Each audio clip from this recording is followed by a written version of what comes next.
എല്ലാ കൂട്ടുകാർക്കും പുതിയൊരു വീഡിയോയിലേക്ക് സ്വാഗതം. എൻ്റെ കുക്കിങ്ങും ദിനചര്യകൾക്കുമൊപ്പം നിങ്ങൾക്ക് ഉപകാരപ്പെടുന്ന ചില അറിവുകൾ പങ്കുവെക്കാനാണ് ഈ വീഡിയോ. പറയുന്ന കാര്യങ്ങൾ മാത്രം ശ്രദ്ധിക്കുക. വിഷ്വൽസ് ശ്രദ്ധിക്കേണ്ടതില്ല. എഡ്യൂക്കേഷണൽ പർപ്പസ് മാത്രം ഉദ്ദേശിച്ചുള്ള ഈ വീഡിയോ കല്യാണം കഴിച്ചവർ മാത്രം കാണാൻ ശ്രമിക്കുക. വീഡിയോ ഉപകാരപ്രദമാണ്, മറ്റുള്ളവരും അറിയേണ്ടതാണ് എന്ന് തോന്നുന്നുവെങ്കിൽ ഷെയർ ചെയ്ത് സപ്പോർട്ട് ചെയ്യാൻ മടിക്കരുത്. അപ്പോൾ നമുക്ക് വീഡിയോയിലേക്ക് കടക്കാം.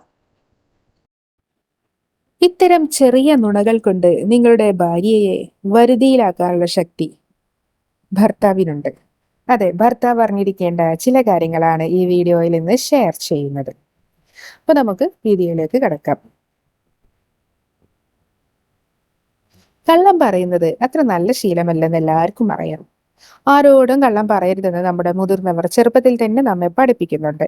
പ്രത്യേകിച്ച് ഒരു ബന്ധത്തിൽ നിങ്ങളുടെ പങ്കാളിയുടെ കാര്യം വരുമ്പോൾ അവരോട് പരമാവധി സത്യസന്ധത നിങ്ങൾ കാണിക്കണം. കാരണം നിങ്ങളുടെ ജീവിതകാലം മുഴുവൻ നിങ്ങൾക്ക് പങ്കാളിക്കൊപ്പം ചെലവഴിക്കേണ്ടതുണ്ട്. അത്തരമൊരു സാഹചര്യത്തിൽ ദാമ്പത്യ ബന്ധത്തിൽ നുണകൾക്ക് സ്ഥാനം നൽകരുതെന്ന് ഒരു പൊതു തത്വമാണ്. എന്നാൽ അമിതമായ സത്യസന്ധത പല ബന്ധങ്ങളെയും നശിപ്പിക്കുന്നതും നാം പലപ്പോഴും കണ്ടിട്ടുണ്ട്. അതിനാൽ നല്ലൊരു ബന്ധം നിലനിർത്താനായി നിങ്ങൾ ഇടയ്ക്കിടെ ചെറിയ ചില കള്ളങ്ങൾ പറയുന്നതിൽ തെറ്റൊന്നുമില്ലെന്നാണ് പറയുന്നത്. എങ്കിലും നിങ്ങളുടെ തെറ്റ് മറയ്ക്കാനായി നുണകൾ പറയരുതെന്ന് ഓർമ്മിക്കുക. ഞങ്ങൾ ഇന്ന് നിങ്ങളോട് പറയാൻ പോകുന്നത് നിങ്ങളുടെ ബന്ധത്തെ കൂടുതൽ ദൃഢമാക്കാൻ കഴിയുന്ന ചില ചെറിയ നുണകളെ കുറിച്ചാണ്. ഇത്തരം നുണ നിങ്ങളുടെ പങ്കാളിയെ സന്തോഷവും സ്നേഹവും നിങ്ങൾക്ക് നേടിത്തരും. അതിലൊന്നാമത്, സമ്മാനങ്ങൾക്ക് നന്ദി പറയുക. നിങ്ങളുടെ പങ്കാളി നിങ്ങൾക്ക് സമ്മാനങ്ങൾ നൽകുമ്പോൾ അതിന് നന്ദി പറയുകയും അഭിനന്ദിക്കുകയും ചെയ്യുക. ചിലപ്പോൾ ആ സമ്മാനം നിങ്ങൾക്ക് ഇഷ്ടപ്പെട്ടിട്ടുണ്ടാവണമെന്നില്ല. എങ്കിലും നിങ്ങളുടെ പങ്കാളിയുടെ വികാരങ്ങളെ അഭിനന്ദിക്കുകയും അവരെ പ്രശംസിക്കുകയും ഇത് നിങ്ങളുടെ ജീവിതത്തിലെ ഏറ്റവും മധുരമുള്ള സമ്മാനമാണെന്ന് പറയുകയും ചെയ്യുക.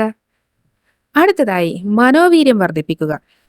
നിങ്ങളുടെ പങ്കാളിയുടെ മനോവീര്യം വർദ്ധിപ്പിക്കുന്ന കാര്യങ്ങൾ പറയുക. പങ്കാളി ആരായാലും അവർ വീടിന്റെയോ ഓഫീസിന്റെയോ ഉത്തരവാദിത്തം ഒരുമിച്ച് കൈകാര്യം ചെയ്യുന്നു. ചിലപ്പോൾ അമിത ജോലി കാരണം അവർക്ക് നിങ്ങളോടൊപ്പം സമയം ചെലവഴിക്കാൻ കഴിഞ്ഞേക്കില്ല. അത് നിങ്ങൾക്ക് ഇഷ്ടമായില്ലെങ്കിലും അങ്ങനെയുള്ള ഒരു സാഹചര്യത്തിൽ നിങ്ങൾ എല്ലാ കാര്യങ്ങളും നന്നായി കൈകാര്യം ചെയ്യുന്നു തുടങ്ങിയ വാക്കുകളിലൂടെ നിങ്ങളുടെ പങ്കാളിയുടെ മനോവീര്യം വർദ്ധിപ്പിക്കാനാകും.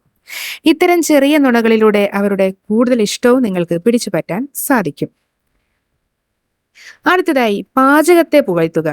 നിങ്ങളുടെ പങ്കാളി നിങ്ങൾക്കായി സ്നേഹത്തോടെ എന്തെങ്കിലും ഭക്ഷണം തയ്യാറാക്കി നൽകിയിട്ടുണ്ടെങ്കിൽ അതിനെ പുകഴ്ത്തുക. ഭക്ഷണത്തിൽ എന്തെങ്കിലും കുറവുണ്ടായേക്കാം, എങ്കിലും അത് നിങ്ങൾ പുറത്ത് കാണിക്കരുത്. ആ പോരായ്മ അവഗണിച്ച് അവരുടെ പാചകത്തെ പുകഴ്ത്തിയാൽ തീർച്ചയായും നിങ്ങളുടെ പങ്കാളിക്ക് അത് ഇഷ്ടപ്പെടും. അടുത്തതായി, അവരുടെ രൂപഭംഗിയെ അഭിനന്ദിക്കുക. നിങ്ങളുടെ പങ്കാളിയുടെ ചെറിയ രൂപം മാറ്റങ്ങളെ അഭിനന്ദിക്കുക. നിങ്ങൾക്കത് ഇഷ്ടമായില്ലെങ്കിൽ പോലും അവരെ കളിയാക്കരുത്. ആ സമയത്ത് മാത്രം അവരെ അഭിനന്ദിക്കുക. നിങ്ങളുടെ പുകഴ്ത്തൽ അവർക്ക് ഇഷ്ടപ്പെടുകയും അവരുടെ സ്നേഹം വർദ്ധിക്കുകയും ചെയ്യും. അടുത്തതായി, ഞാൻ ഇന്ന് മിസ് ചെയ്യുന്നു എന്ന് പറയുക. നിങ്ങളുടെ പങ്കാളിയെ എല്ലായ്പ്പോഴും നിങ്ങൾക്ക് മിസ് ചെയ്തേക്കില്ല. എന്നാൽ ഇടയ്ക്കിടെ നിങ്ങളുടെ പങ്കാളിയോട് ഐ മിസ് യു എന്ന് പറഞ്ഞാൽ അവർക്ക് നിങ്ങളോടുള്ള സ്നേഹം വർദ്ധിക്കും. ഇത് ചെയ്യുന്നതിലൂടെ വലിയ തർക്കങ്ങൾ പോലും പരിഹരിക്കപ്പെടും. അടുത്തതായി, നുണയ്ക്ക് പകരം ബന്ധം കെട്ടിപ്പടുക്കുന്നതിനുള്ള ചില ടിപ്സ് കൂടി പറയാം. നുണ പറയുന്നതിന് പകരം സത്യസന്ധത, ബഹുമാനം, മനസ്സിലാക്കൽ എന്നിവയിൽ അധിഷ്ഠിതമായ ഒരു ബന്ധം വളർത്തിയെടുക്കുന്നത് കൂടുതൽ പ്രയോജനകരമാണ്.